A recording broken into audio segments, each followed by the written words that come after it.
এমন কিছু লোক যাদের গায়ে দেওয়ার মতো জামা ছিল না, পায়ে দেওয়ার মতো জুতা ছিল না, পেটে দেওয়ার মতো খাবার ছিল না, সমাজের কেউ তাদেরকে চিনত না। হঠাৎ করে এই লোকগুলো ধনী হয়ে যাবে, and they will start to construct, they will compete to construct high rises building in the cities. শহরে গ্রামে এরা বড় বড় বিল্ডিং বানানো শুরু করবে। এই উঁচা উঁচা বিল্ডিং আমাদের সমাজে আছে না নাই? কৃষ্ণপুরে 2 তলা 3 তলা বিল্ডিং আছে না? আছে। আজ থেকে 20 বছর আগে ছিল। আমি তো 20 বছর আগে যখন আসছি কিছুই ছিল না, খালি পানি আর পানি।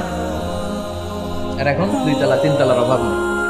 এই যে বিল্ডিং বানানোর প্রতিযোগিতা, কুমিল্লা শহরে আজ থেকে 20-25 বছর আগে 5 তলা 6 তলা একটা বিল্ডিং ছিল না, এখন 10 তলা 20 তলা আছে না নাই? ঢাকায় আজ থেকে 20 বছর আগে 10 তলা বিল্ডিং খুঁজে পাইতেন আপনি? নাই। গোটা বিশ্বব্যাপী এখন টাওয়ার বানানোর প্রতিযোগিতা। বিশ্বনবী বললেন এদের কোনো টাকা ছিল না। পৃথিবীর সবচেয়ে বড় টাওয়ার এখন আরব দেশে, এদের কোনো টাকা ছিল না। আরব দেশের সৌদি আরব, কাতার, কুয়েত, বাহরাইন এখন স্বর্ণ আর তেলের খনি পেয়ে আল্লাহরে ভুলে যায়। এদের খাওয়ার মতো কিছু ছিল না। এদেরকে আমার দাদারে শুনতাম বলতো কাবলিওয়ালা বলতো। কি বলতো?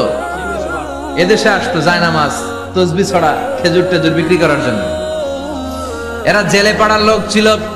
আরব সাগরের তীরবর্তী এলাকার মানুষ, সাগরের মাছ মেরে এরা জীবন ধারণ করতো। আল্লাহ এদেরকে তেলের খনি দিলেন, গ্যাসের খনি দিলেন। এখন তারা বড় বড় টাওয়ার বানায়, আছে না নাই? বুর্জ আল খলিফা, কি উঁচা বিল্ডিং, 828 মিটার উঁচু। জেদ্দা আছে 1000 মিটার উঁচু কিংডম টাওয়ার। তাইওয়ানে আছে তাইপেডাং টাওয়ার 101 তলা।